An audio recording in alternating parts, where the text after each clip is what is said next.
Good morning, everybody. It's actually more like good afternoon. It's close to either that clock is slow or my brain is going strange. Close to 11:30. Could be my brain, could be the clock. I don't know. Um, this is going to be a long one, folks. So this is leftover from yesterday. Grab your favorite beverage of choice. Mine this morning is a chai tea latte. Um, the reason why I say this is probably going to be a long one is Sheila Hall, I don't know which one of the two, because all of a sudden I have two of them, asked me a question last night about dealing with ADHD. Now, unfortunately, I did not write down the whole message, but I'm guessing that she may be dealing with somebody who has ADHD, whether it's a child, a child of her own, niece, nephew, somebody who's related to her has a child with ADHD. Now, here's the problem that I can remember growing up. I grew up in the military. So the military back in the 70s and 80s did not know how to diagnose, let alone deal with adolescent ADHD. Which kind of surprises me now that I look back at it, but it is what it is. So throughout my, excuse me, my throat wants to be irritated this morning. Throughout my childhood, it was a difficult thing because the military, the school system for the military service people, especially while we were in Germany, did not know how to deal with ADHD.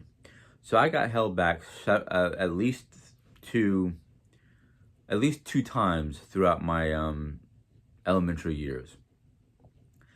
It wasn't until junior high school where I got diagnosed and they slapped an actual name to my problem, ADHD with hyperactivity. All I can suggest looking back at my school days is if you do have a child or somebody who has a child with ADHD, the best thing you can do for that child is try your best to understand that they're going to get easily distracted and it's going to be hard for them to pay attention in something that they're not interested in. Some ADHD children, even though they're not classified as, and I hate this word, retarded, they may be classified as attention deficit disorder. A lot of those kids can be very gifted in the areas of their interests. So the best thing to do during their elementary years is just try to get them to do their best that they can and work with them as closely as possible. I know nowadays, because a lot of times both parents are at work most of the time. I'm getting, sidetracked right now just by my own dry skin. I should have probably lotioned up before coming in here. But this is ADHD at its finest. Easily distracted. I am able to carry on this conversation because the fact that it's something that's near and dear to my heart because I grew up with it. For me, once I found out what my problem was, what the issue was at hand, it wasn't I was slow or dumb or anything like that, like the government basically tried to label me with. It's because the fact that a lot of the things in mainstream schooling, I had no interest in. Now, thankfully, because of my high school teacher, Mrs. Voiceman, whether she's retired or not, out of Paradise Valley High School, Phoenix, Arizona, she gave me the grand choice of being assigned something to do for a reading score or picking my own material.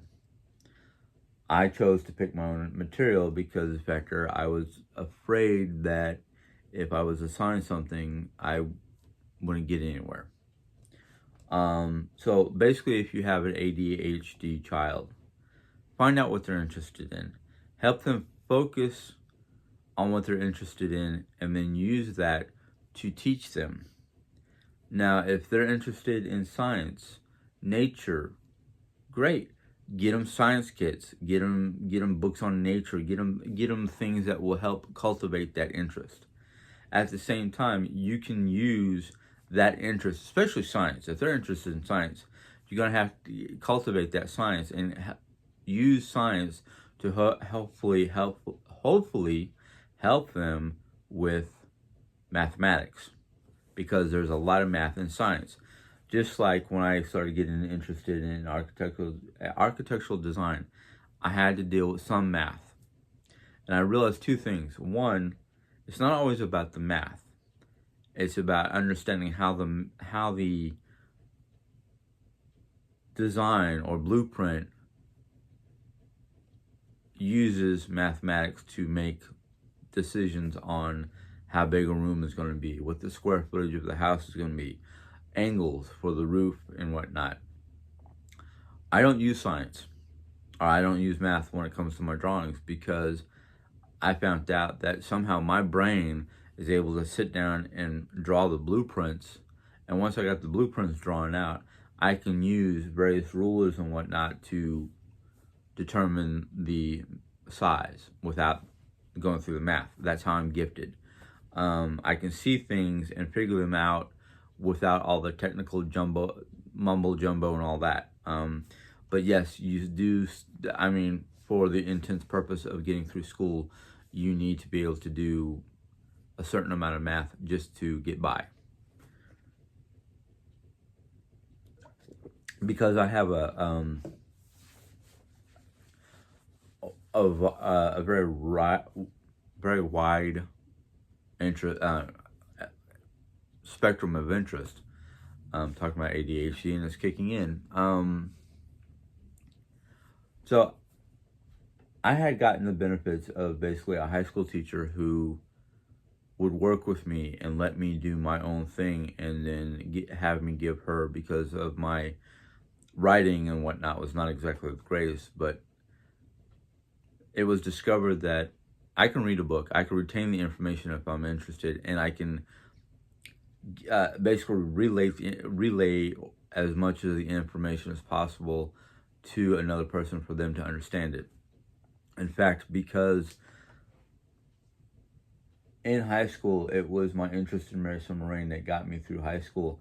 And when I read my first Mary Summer-Rain book, which was Phantoms Afoot, my reading teacher had to take that home and read it, and then come back to me and have me give her a verbal essay about the book. And 9 times out of 10, I'd have to take the book and just quickly, well, I didn't even have to read it. I just have to take a glance at it and flip it over and go, okay, yeah, I remember this book, and start talking about it.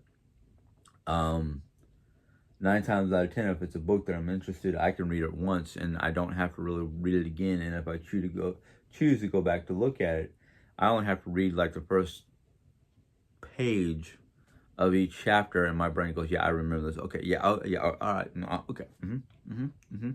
That's how my brain works when it's interested in something. So basically, for you to help a child with ADHD, find out what they're interested in. And I know for a lot of kids, especially the first half of their elementary years, they might not have a full idea of what their interests really are. It may flip-flop. That's part of ADHD. ADHD causes a lot of flip-flops in interests, a lot of flip-flops in what they want to do, a lot of distractions. If for some reason you choose to homeschool a child that has been diagnosed with attention deficit disorder and or hyperactivity, usually they kind of they're kind of interlinked. Either hyperactivity causes ADHD, or ADHD is a part of their hyperactivity. So if you homeschool somebody with those problems, one, you'll have to worry about trying to keep them focused on the materials. And I will tell you this much just from personal experience. If the materials in front of them do not interest them for one reason or another, they will not be focused. So you'll have to constantly try to get them to refocus.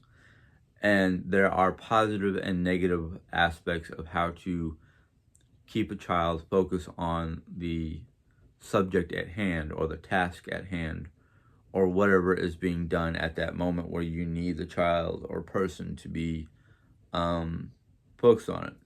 Now, for children,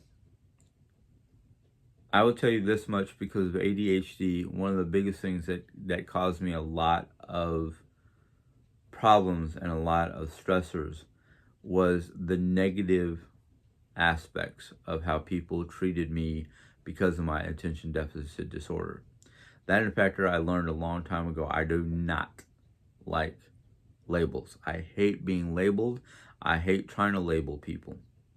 I have also learned in the recent 20 years or so that the idea of calling somebody retarded because of their physical or mental handicap, it's a label that should never have been made, because I know plenty of people who have physical or mental handicaps due to their unfortunate word, or the unfortunate R word, that are kind, gentle, beautiful people who, yes, they may have a learning disability that is causing their brain to be childlike, or their brains don't develop into what we consider normal adulthood, or they have like the physical, you can tell by looking at them, they're physically handicapped, that are some of the most amazing people I've ever met while I was in New York working with Jerry Ann and her job, which was working with mentally and physically handicapped adults. Actually not just adults, they had programs for children as well. But I can tell you this much about ADHD. The best way to get a child to not only stay focused, but do the best that they can do on their own, is positive reinforcement. The more negative reinforcement they get, the more likely they are to withdraw into themselves and either become antisocial or have social anxieties or just can't handle what their age category handles on a regular basis. I remember before my father passed away, many of a long night of me and my father, who was awesome at mathematics, would sit down and go over math problems after math problems after math problems just so I can handle a test in mathematics. And Mom would do the same thing with me with English and the written word. So it was one of those. Okay, I'm sorry. See, there's ADHD again. I'm hearing a noise outside. It's a distraction. It's causing me to be distracted. Luckily, I have enough self-control that it's a momentary. What was that? Okay, somebody's blowing a child's whistle or something like that. That's ADHD. I will have that the rest of my life. The thing is, the more you work with people with ADHD, the easier it is for that person to fight the distraction and go, okay, squirrel. And that's what we call it, a squirrel moment. Because we're temporarily distracted by a sound or a flash of light or a noise, sound, noise, things of that nature. It's something that's like, what was that? Okay, I wasn't expecting it. Okay, we're good. But yeah, ADHD can be a royal pain in the butt, especially for the person who has it, because a lot of times the people around them do not fully understand what they're going through unless you've worked with people with ADHD. But yeah, if you have a child with ADHD, find out what their interests are beyond playing and coloring and stuff like that. See if they're interested in animals. Maybe they're interested in animals. Maybe they're interested in science. Maybe they're interested in art. We have a friend down in Texas. Their little one is 3 years old, and she's already have special corrective lenses because of lazy eye. They discovered that at a young age, which is great. Because if you can discover a child's medical issues, whether it's lazy eye, whether it's ADHD, because they do now have treatments for it. I don't trust the treatments for it because it alters the brain's natural chemical elements, and I'm not a proponent for changing anybody's issues medically unless it's something that, well, we're not going to go into that realm of criminal chemical, yeah, whatever you want to call it. But anyhow,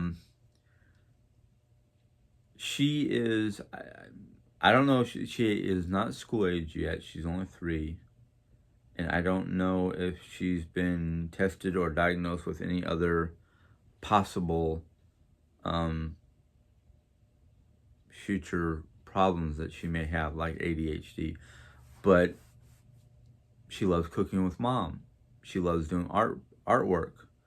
I look at her sometimes and go, we either have a future artist or a future master chef in our midst.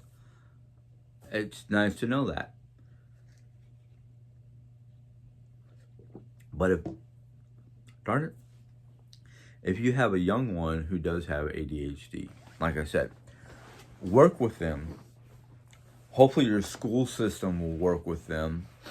Yes, they may or may not have to be put into a special ed program like I was throughout my school years, all the way up into high school. But the more you work with them and the more you try to understand them and what they're interested in and what their desires are and what their skills are, the easier it is for you to work with them and work around their problems. Like for me, I had no help. My parents did not understand how to deal with me and my learning disability because the military wanted to basically tell me I was dumb, or tell them that I would never make it beyond a certain grade level. It wasn't until I got into high school where I got my special ed teachers who realized what my issues were and did their best to work with me. Granted, I had a lot of fellow classmates who had similar issues with education in one form or another. But I proved to myself, I proved to my mom, I proved to the school system, you can't slap a label on an individual person and not be surprised when that individual person goes, yeah, right. You take that label and shove it where the sun doesn't shine, because I not only prove that I can read materials that are way beyond high school, but I can excel when I am given the chance. So ADHD is not something to just like go, oh great, I have a child with ADHD. They're not gonna do well in life. Period. A lot of ADHD people, like myself, were late bloomers.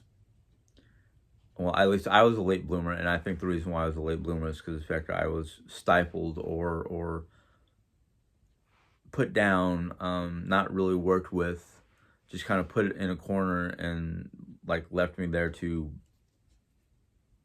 muddle through.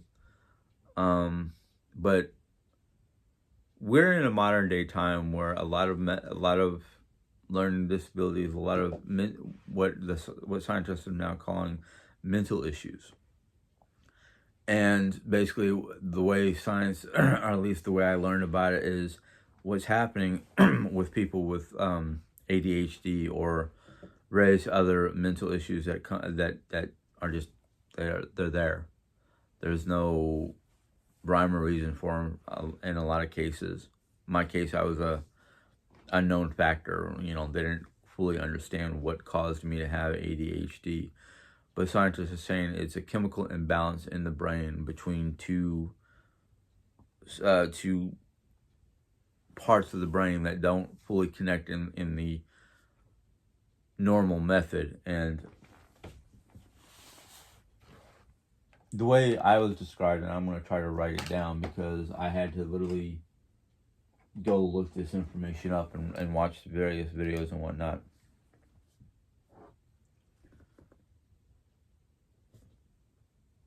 I'm trying to write this without glasses, so excuse me if I'm not doing it right.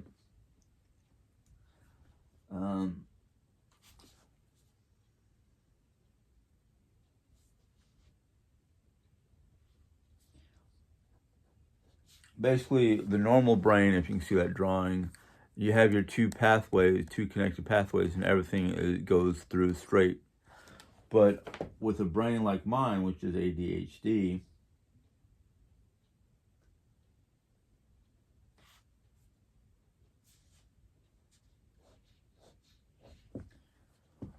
between the two pathways, the lines aren't straight. So, information is getting crisscrossed, and the pathway between the two ducts might be straight and normal, but the information lines basically are crisscrossed. So a lot of my information does not go interconnecting, it goes all around interconnecting. So what keeps a person with ADHD flowing, what most scientists would consider normal, is if they're dealing with a subject or task or something like that they're super interested in, and that's the other thing about ADHD, is when a person is interested in something or are doing something that they enjoy, they get hyper focused. And what that means is they're so focused on whatever it is that they're reading or doing that the rest of the world disappears. The world around them disappears. So that's one of my issues with driving. I do like driving when I know where I'm going.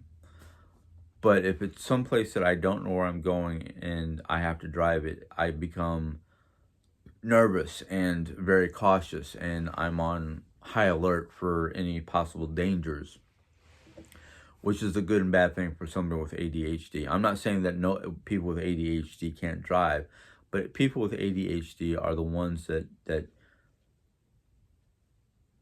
because of their trying to be as focused as possible while being alert as possible, they sometimes tend to drive a little bit slower. They brake out of nowhere.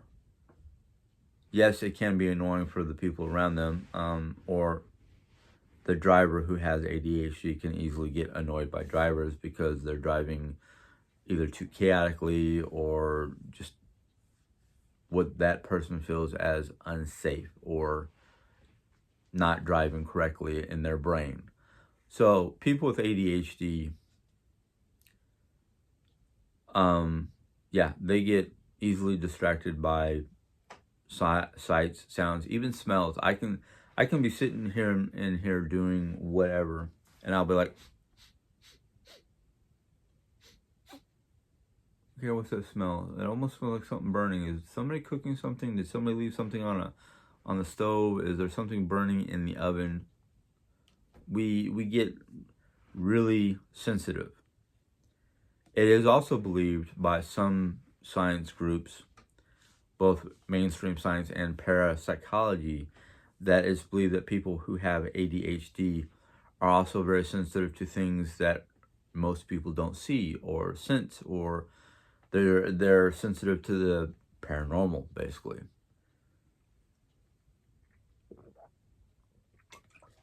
In fact, some of the older generations before my time, they may or may not have ADHD and don't realize it, because before the 80s, before the mid 80s, close to the 90s, a lot of school educational systems and whatnot did not understand ADHD or anything of that caliber. So a lot of us got slapped with either being slow or being stupid or not being able to get above a certain grade level, various things of that nature. I'm going to point out somebody he's a very famous person. Everybody knows him, and he did have a form of ADHD. He also had a form of Asperger's. And that man right there, and I just forgot his name. Oh my goodness. See, that's ADHD right there. You know what you're talking about. You know who you're talking about. You just don't remember the name until it comes to your brain. Albert Einstein. Boom. That's ADHD right there working. Memory, it slips away, but it's there. You know who you're talking about, but you can't always give out a name. Albert Einstein was a genius. He was a genius to the point of being a scary person. Discovering how to create basically an atomic bomb. And this man had Asperger's and ADHD. He was a brilliant scientist, but could not do 2 times 2. Yet he could figure out E equals MC squared. Okay. That's how a lot of people with ADHD and Asperger's, and no, I have not been diagnosed with Asperger's.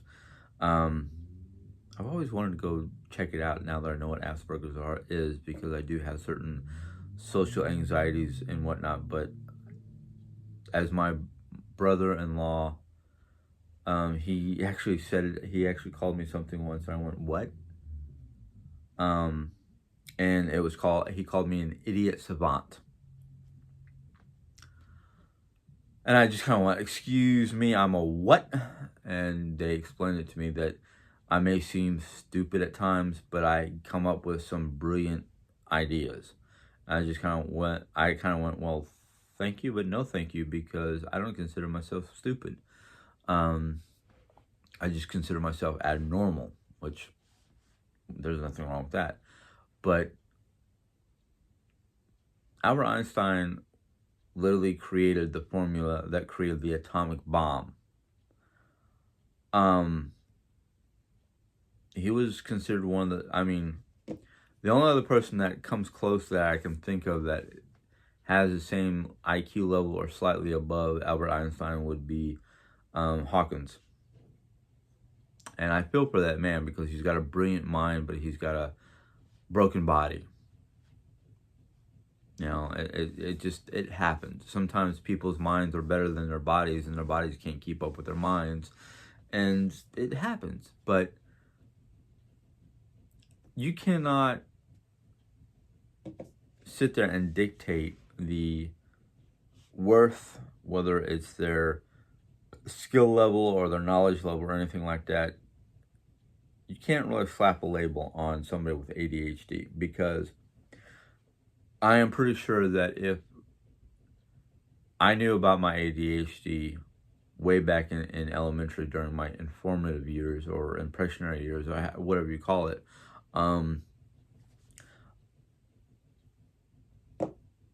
if I would have been, if my love for nature or my love for architecture, well, I didn't really know my love for architectural until I was in my 20s and 30s, but my love for nature especially, if I would have been able to cultivate that and focus on that and work with the educational system, and then possibly work with a college of some sort, I probably would be a forest ranger right now. But I can only look at my past and go, okay, this is what I know. This is what I know went wrong. This is what I know could have happened. Shoulda, coulda, woulda, as some people would say. But the thing is, what I experienced in my youth with ADHD, that knowledge and what I ended up doing in the long run to help me cope with it and work with it and deal with it, could be beneficial to other people. I'm not a doctor. I'm not a professional. I cannot tell you what kind of medical procedures to follow or to deal with, but I will tell you this much.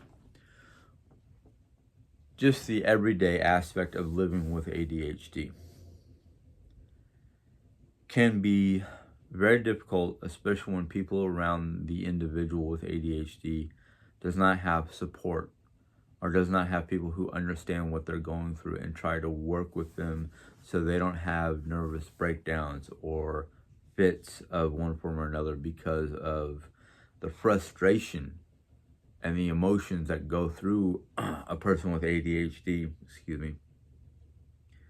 is very difficult when people around you don't understand you, don't realize that your mind is not letting you deal with a certain subject in school or just everyday life. Because the world can be a very distracting place, especially nowadays. If you have a child with ADHD, one of the worst things you can do for that child is let them be so overly distracted that they can't function. A lot of parents nowadays, because they don't want to deal with their kids, and their kids, all they want to do is sit down and play games, play on somebody's phone, play, on one of the gaming consoles, or if you have a computer with games on it. It's one of the worst things you can do is let them play nonsense games, non-educational games. If the child wants to play a game, set them up with a game that will help them learn.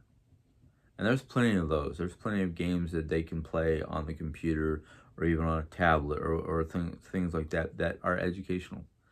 Now, a lot of these games came out after my time, so I don't know all of them, but I've heard plenty of them.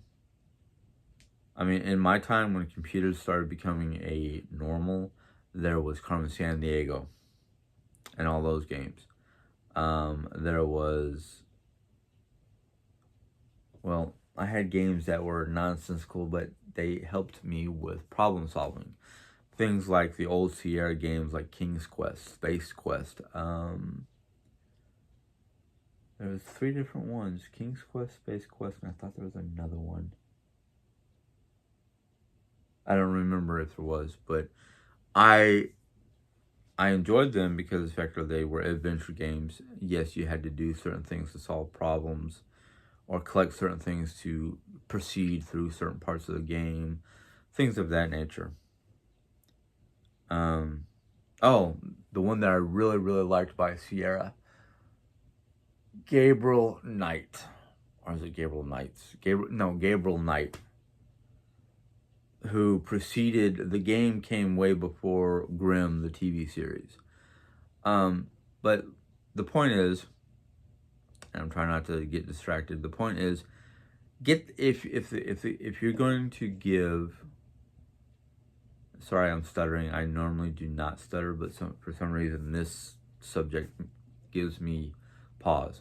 If you're going to give your child a game, a digital device to play on, see if you can get the kid to play some simple games that might help them with problem solving, like Tetris. Tetris is a fun game, and in order to beat the game, you have to connect the pieces just right. It's a problem solving skill.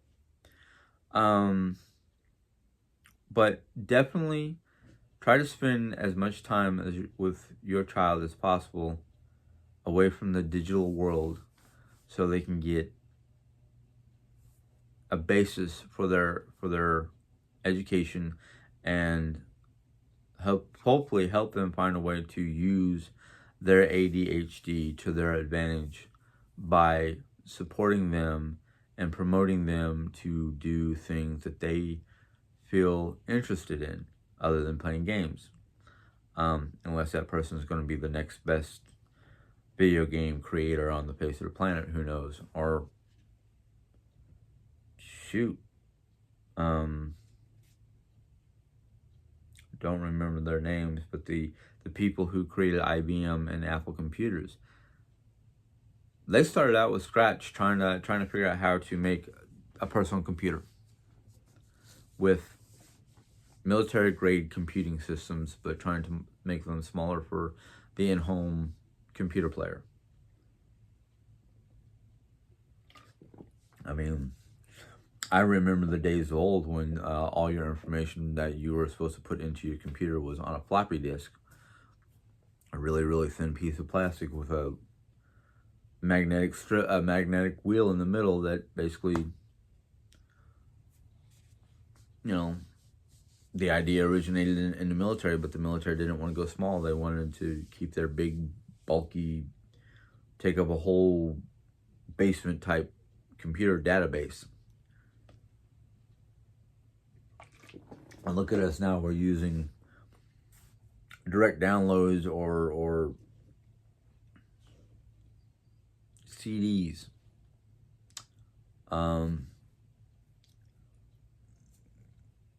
But if your child has ADHD, get them involved in something. Family game nights. That's one of the greatest ways of helping not only to educate your child, but to help them learn how to focus on what's going on in front of them. Sheila, you also said something about ADD. Now, I don't know if you meant Advanced Dungeons and Dragons or you just misspelled ADHD the first time around in your comment. I will tell you this much: games. It doesn't matter what kind of game it is, whether it's AD&D or a board game or some sort of card game or something that will hold your child's attention. Always helps them out.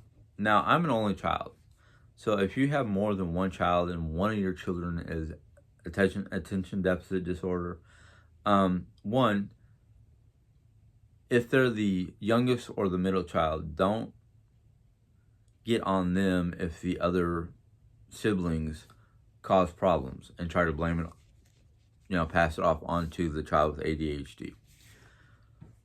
If the child has siblings and there's a problem, and your best bet is to sit down and talk to each child to find out what happened.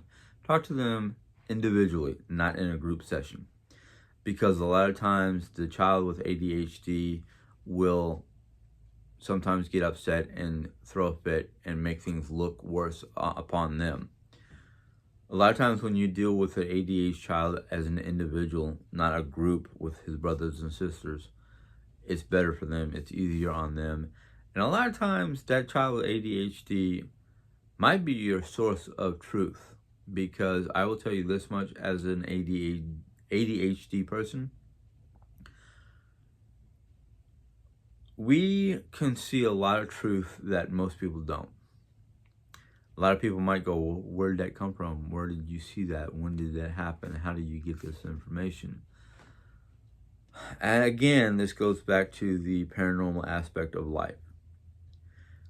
I have, and I don't know how to explain this, and that's why I've gotten a lot of ridicule for it. I've had since my teenage years, since my father passed away, a connection to a realm of existence and a source that is not just easily gone to, like your local library. But it's hard to say, where I got my information or where I got some of my truth from, because there is no physical source to that information. Yeah, I know I'm going to have a lot of people go bull, pucky, and try to call me out on that, but that's fine. That's because they don't know me. They don't understand how my mind works, and that's why I have a lot of problems with social interactions or people in general, because the fact that they don't want to sit down and listen to you and maybe pick up what you're picking up. But the other, so your child with ADHD is going to have some wild ideas or wild information that you're going to be like, where did you get that? And if they're young enough, if one or more of their grandparents had passed away before they were born, and they go, well, grandma said that. Well, I've never heard grandma say that. And they'll go, no, grandma, and they'll name the grandparent, and you'll be like, how is this possible? They've been dead years, a couple years before you were born, or they died like 2 years ago and you're only 4. That kind of thing. The younger the child is, the more connected they are to the supernatural, paranormal realms of existence. That, in fact, are people with ADHD, like myself, if they're an only child. Here's the kicker, because I was an only child. We have a way of entertaining ourselves with our imagination. Now, as a young person, I know my imagination would run rampant. And I would literally live in a fantasy world nearly all day long because I did not want to deal with what was going on around me, especially after 1986. I didn't want to deal with the real world because I didn't want to deal with a world without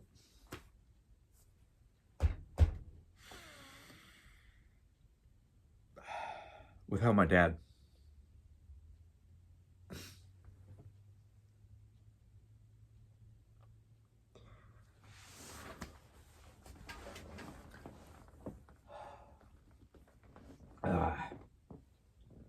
Anyhow, so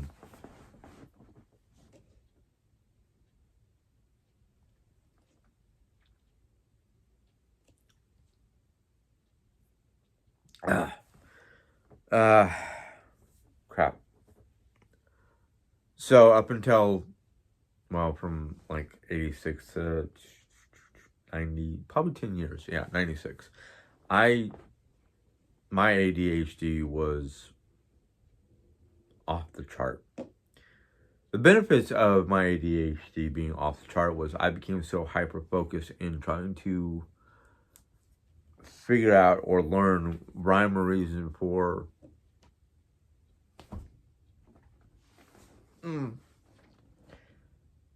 a lot of stuff. Oh, my calendar is not right. Today's the 23rd. I think I might have said it was the 22nd. Today is actually May 23rd, Sunday, and going off subject a little bit, today is actually my dad's birthday. He would have been 80. But anyhow,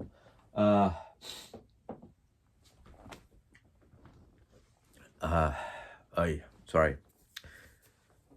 During the 10-year period after my family tragedy, I was reading books on, well, that's how I got through high school. I was reading books on Native American beliefs and shamanism and stuff like that, but I was also reading books that I did not bring into high school because I did not want to freak people out. But I was reading books on Wicca and Druidism and Confucianism and various different religions, just to figure out rhyme or reason for why the universe does what the universe does.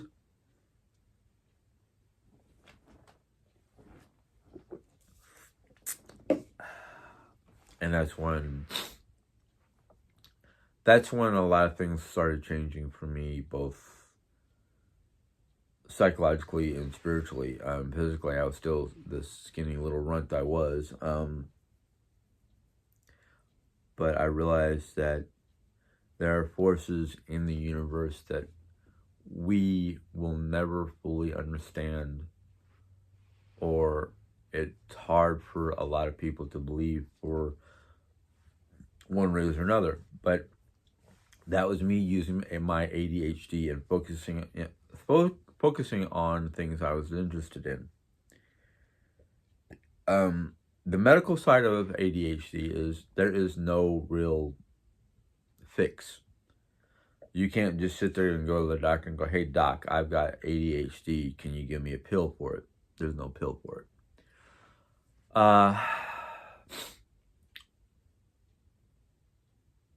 The only thing I could suggest is invest. No, I'll not invest. That would mean putting money into. Well, you are kind of putting money into it. But go do some research. There are all kinds of medications that are not prescribed medications. They're natural herbal medications that you can buy at your local CVS. Walmart has them.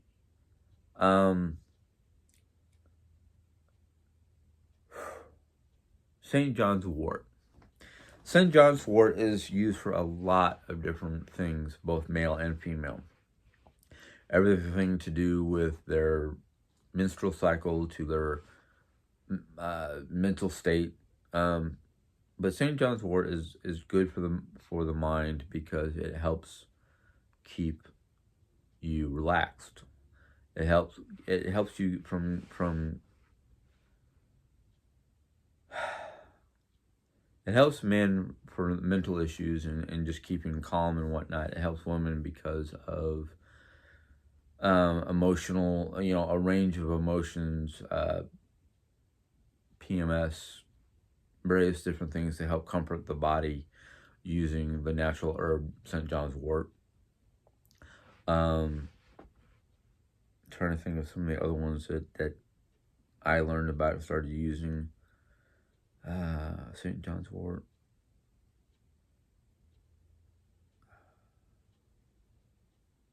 St. John's wort is the only one that seems to come to my mind because niacin is mostly for cholesterol.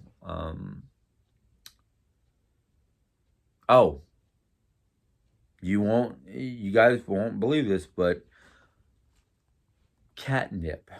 And I don't mean going out and buying catnip and having your kid eat catnip. They have capsules of catnip. And catnip is good for people with hyperactivity because it mellows them out. It's basically a legalized version of what marijuana does for adults, but instead of smoking it, you're popping a capsule of catnip. Chamomile. Chamomile is one of those herbs that you can either eat if you harvest it yourself. You can I don't know if you chew the leaves or if you boil it down, then chew the leaves like a leafy green. But chamomile tea. If your child likes tea and you can get your child to drink tea, yes, it's going to be a little bit bitter unless you add honey. Don't add sugar. Add honey. Add some natural sweetener like honey instead of a sugar item, whether it's sugar cane, sugar in the raw, or Splenda or anything like that. Don't use that stuff. Not for a child. Use honey. It just enough to give it a sweet taste, not to over sweeten it, but take away some of the bitter flavor. Maybe like a teaspoon worth of honey, just to make it sweet. But chamomile is one of those.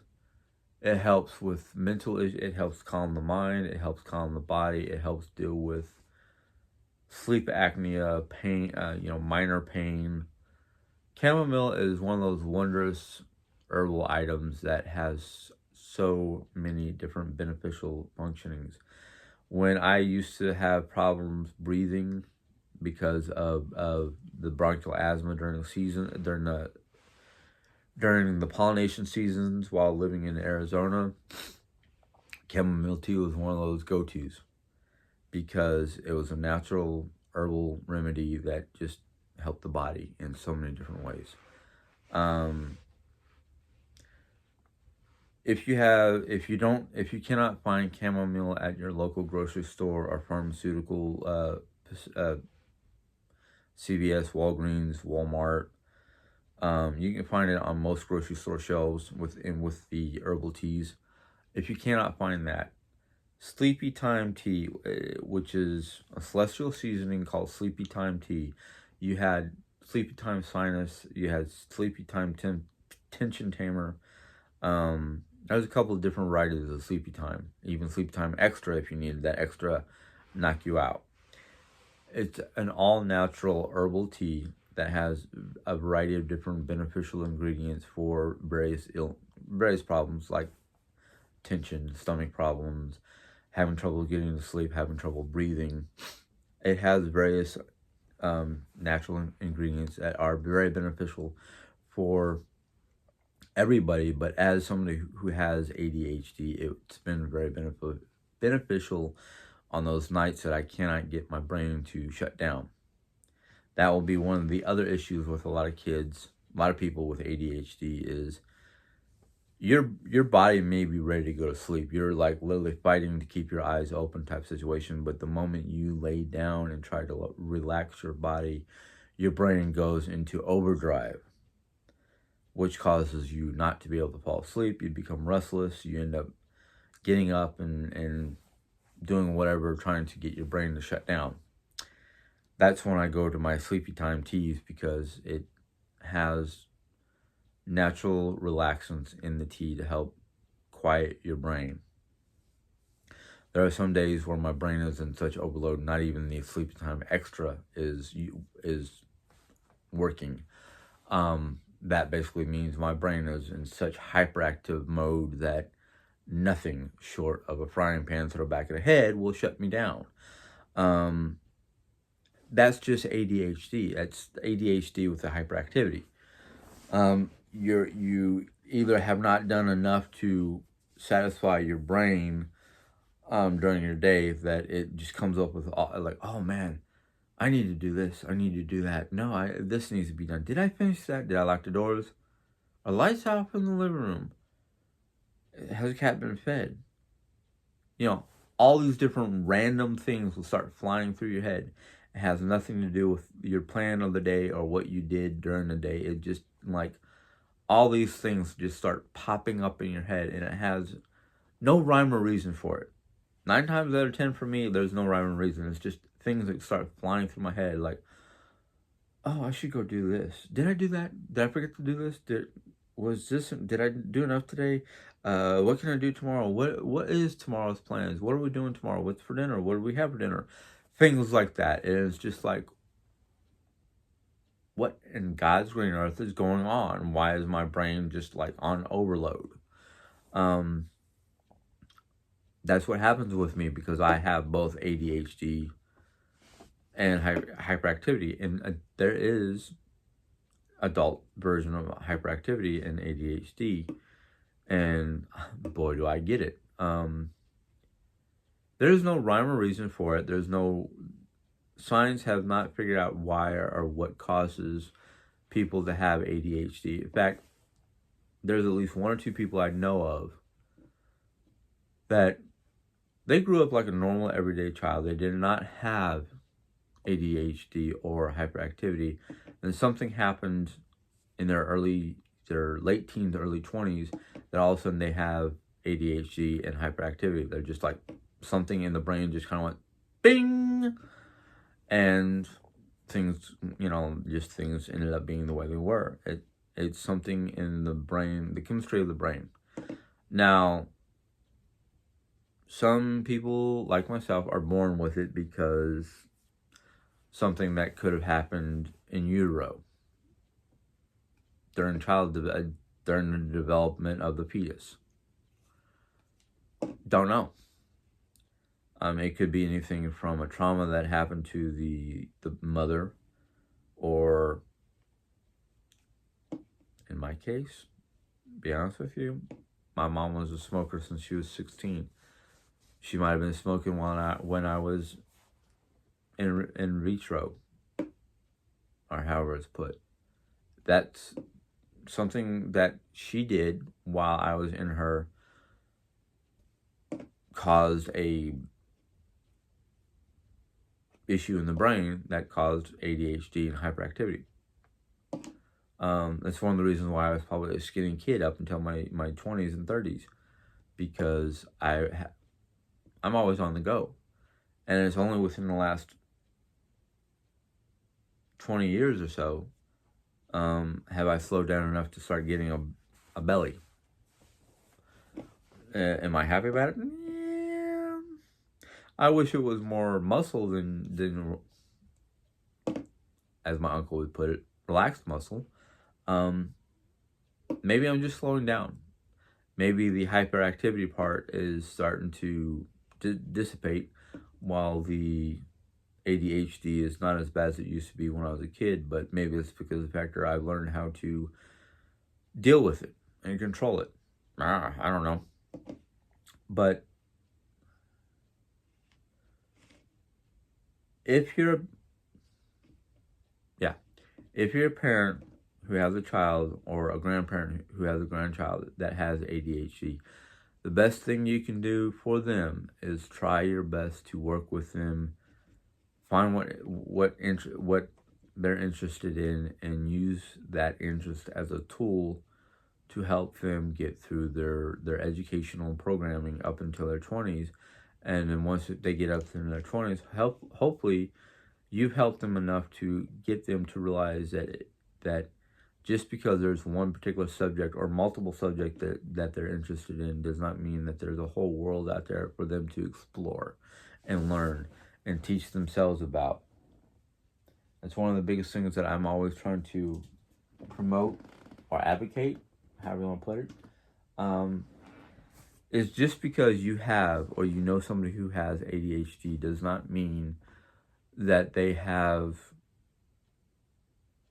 no future ahead of them. I mean, the biggest thing about ADHD is not just about the choices to be made or the choices that we make. It's the trying to coexist with the rest of the world who does not understand them to the fullest. Does not understand a lot. I mean, there's a lot of things about ADHD people that even I, as an ADHD person, do not fully understand. Because unlike what medical science wants to do and say that we're all the same, no, we're not. Each individual person, whether you have ADHD or not, is an individual entity with individual thoughts, individual chemicals. Yes, our base compound, base structure is the same, but the brain's chemistry and the way the brain functions, which science cannot fully understand to this day with all its advancements in tech and whatnot, will literally, a lot of good doctors will say, hey, look, just because the book says this about the average human being does not mean that every human being is going to come out or have the same results with the same procedures. Each individual person will have a different outcome or a different need than what the book says, because it's something that they can't explain. But I have a feeling it's one of the biggest things that interests me, and I still am learning about and still don't fully understand, is the mind-spirit-body connection. Our minds control the body and tell the body what to do and send out signals for whatever purposes is needed. But our spirits is a powerhouse within its own that can override the mind telling the body it's hurt, or it can't walk, or it can't heal because of cancer. Our spirits have the ability to say, no, you can heal. You will walk. Your cancer will go away. We, to this day, do not understand the full connection. I mean, heck, if I did, boy, would there be a lot of differences in my life. A lot of differences. So it's one of those things where any medical issue or any kind of issue you may have, whether it's physical or mental, it's up to the individual person to learn how to work with it and deal with it and function as a person. Children with ADHD have it harder than the adults because they don't fully understand why they have the problems they have. They don't fully understand why they know what they know or have difficulty learning what the world wants them to learn. The best thing you can do for an ADHD child is love them and listen to them and try to learn with them. Now, I know a lot of people might say, well, that's kind of difficult because I already know the things that I want my child to know. Well, that's great. I can sit here and tell you I know all kinds of different things that I would love to pass down to a child of my own. But if my child has ADHD, my interests may not be their interests. So I have to literally learn their interests so I can help them learn what to do with it and how to deal with the things that don't interest them. It wasn't until my teens I was not interested in reading. It wasn't until my teens I was not interested in the mathematics that was being taught. still don't really like mathematics, but I deal with it anyhow. There are a lot of things that we take for granted that we did not want to learn in our youth, but we realized as adults that even though we did not want to learn it or we don't want to use it on a constant basis, we still use it whether we realize it or not, because subconsciously we're still doing the tasks at hand in the way that we might have been taught or we might know, but we might not be able to put it down on a piece of paper or speak about it because we don't know how to articulate the words to use to tell other people.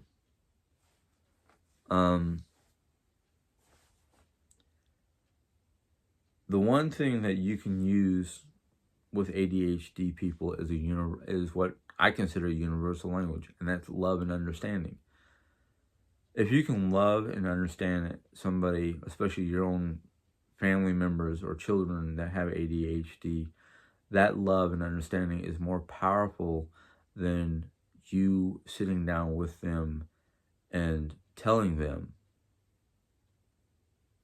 what they need to be focusing on. Because a lot of times, one of the things that I don't like as an ADHD person, and I don't know how many other people may or may not like it, is I don't like being told. You can tell me all kinds of stuff, and if I don't like it, I'm not going to react to it. I'm not going to deal with it. I'm just going to sit there and like stare off in space or something like that. But if you sit down and love and understand somebody with ADHD and you work with them, you're not telling them. You might have to show them or talk them through it or explain it to them in depth, in detail. I mean, extreme detail. They may or may not get the information. I look back at some of the issues that I had as a child with ADHD and remember the long hours between dinner and bedtime, sitting with my father who was trying to show me the best way of doing mathematics. And the problem we both had, because don't know where this comes from or anything like that, but we both can sit there and look at a mathematical problem and do it up here and have the answer on paper, but because we didn't do the formula, it was considered a failure. You didn't do the work. And I don't know how many times my father had gone to my school before he passed away to say, hey, look, I taught my son, and if my son has a correct answer and I can give you the correct answer without doing the formula, what doesn't matter? Why does he have to write out the formula when 9 times out of 10 in the workforce, and he was talking about his job, in the military, while at work, you don't have enough space to write out a formula. But if your answer is correct and it gives you the right calculations so you can do your job, what does it matter about the formula? Well, the educational system wanted to see the formula so they can tell that you know what you're doing.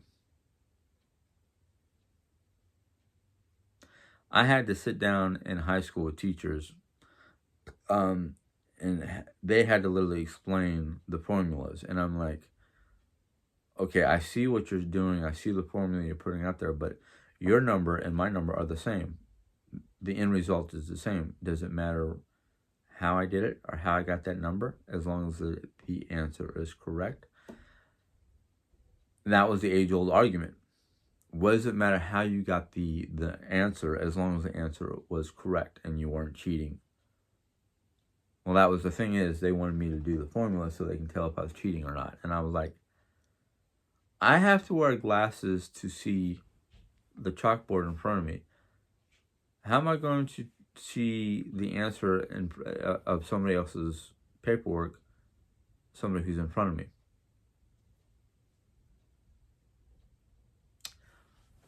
That was the age-old argument.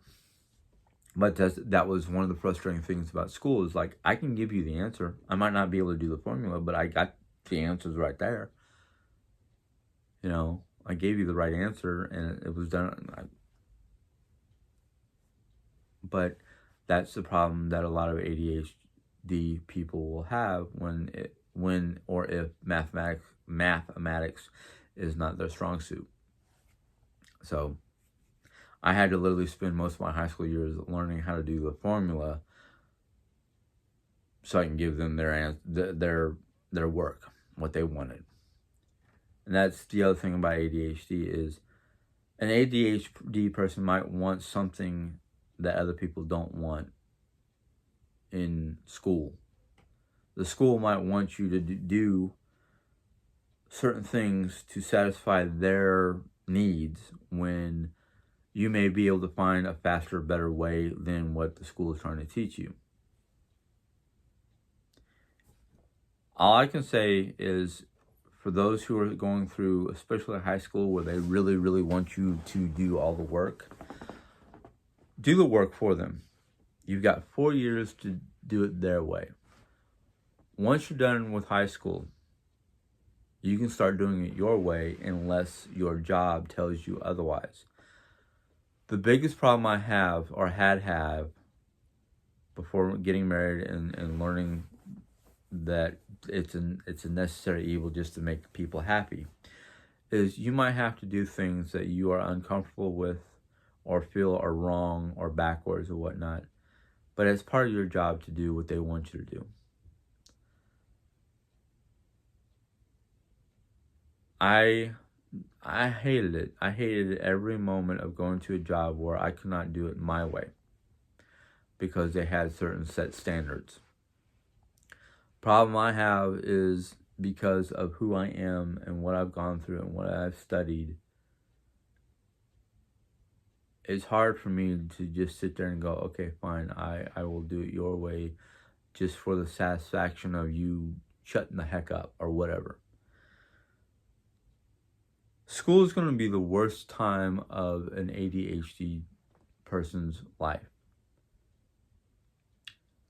Now, I know nowadays because of medical procedures or medical jargon or whatnot, a lot of people, once they get out of high school, can go and if they can't get into college because of educational problems or they can't get into the military because of problems of one form or another that kind of make it hard for them to go into the military. And I'm not saying that everybody needs to go into the military, but the hardest part for an ADHD person after school is just trying to fit in.